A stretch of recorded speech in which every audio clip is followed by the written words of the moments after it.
I have several very modest intersections with David Bowie. I played in a band with a bassist called Robert from Georgia in Los Angeles, and at that time his father was dating Angie Bowie. Also, when Lou Reed left Velvet Underground to go to London to record Transformer, and David Bowie was the producer, and he sang on it, Mr. Mark Nosif joined Velvet Underground on drums. Mark Nosif is one of the best drummers in the world and an incredible producer. I had the privilege of playing and recording with Mark Nosif. Also, Paul Bley. I replaced Bill Frisell in Paul Bley's trio. And in 1971, Paul Bley, along with Barry Alshul on drums, who I also played with, recorded with Annette Peacock, Paul's wife, an album called I'm the One. And David Bowie was absolutely enchanted by that album.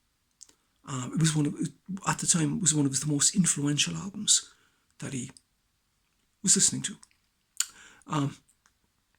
Also, Ronnie Ross was David Bowie's teacher, and he played on Transformer, including the saxophone solo on Walk on the Wild Side. And Ronnie Ross left the McCarthy Quartet on a Wednesday. The following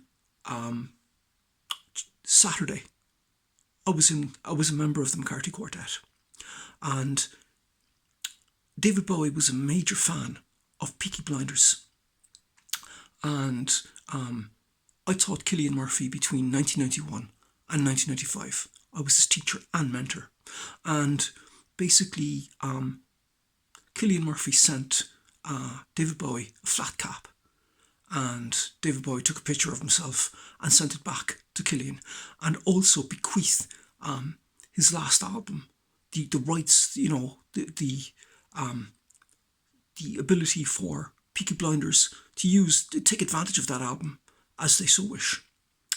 But also, some of the influences of David Bowie are influences of mine, like Gary Newman, Depeche Mode, Orchestral Manoeuvres in the Dark, Japan, Joy Division, Brian Eno, and like when you look at kind of Gary Newman, for instance, I mean, one of the first musical interactions that I had with anyone was with a friend of mine. Back when we were 12, 13, he had 3 monophonic keyboards, and I'd call over to his house. One of them had a drum machine, and we'd kind of pick out little melodies and little bits and pieces. We didn't have a clue about harmony or perfect fifths or fourths, or we kind of had a little bit of knowledge about thirds, a little bit of kind of from harmony and stuff. But we would kind of basically pick out kind of Gary Newman melodies and work on those, extemporize on those. Now the thing is, at the time, and I've never seen anything like it, maybe Oasis is closest, but for that ephemeral period that Newman was big, kind of 1979, 1981 kind of period, I've never seen anything like the support that Gary Newman had. Absolute loyal devotees. And also, for years, when I had my West German Army parka, I used to wear a Gary Newman t-shirt, all the time. Also, kind of with Depeche Mode, and Human League. The Human League, when we started Voltaire, we were a Human League band. We would, all our set was Human League. We metastasized into being a Depeche Mode band, and they were all influenced by David Bowie. And I also mentioned that my first actual band per se, the first 2 bands, the staples of those bands were Joy Division, and Joy Division were holistically influenced by David Bowie. Also, for example, I'm kind of very influenced by Japan and Japan, were like completely influenced by David Bowie. Absolutely, initially. And they, ironically, they influenced Duran Duran. And also kind of a bit there, like orchestral maneuvers in the dark influenced Vince Clarke. And some other stuff like Kraftwerk were very important to me, big influences. And I call like a lot of my output post Kraftwerk. I mean, Kraftwerk they were a big influence on Bowie. And, so there's a lot of this kind of recursive, reciprocal kind of influence kind of stuff. And, but the one thing, like the glue that binds all of this together, the one common denominator was July the 6th, 1972. It's what I like to call the Starman Epiphany.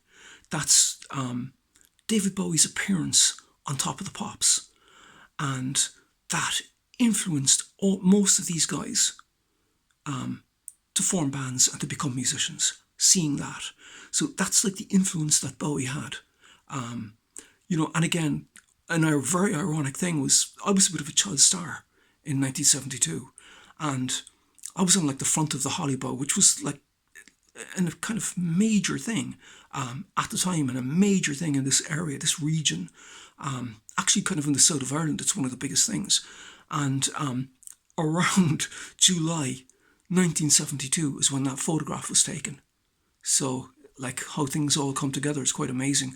But again, like the whole, Bowie, intersection stuff, that's completely arbitrary and like random. Like it's quite amazing, but quite modest. So thank you very much for listening.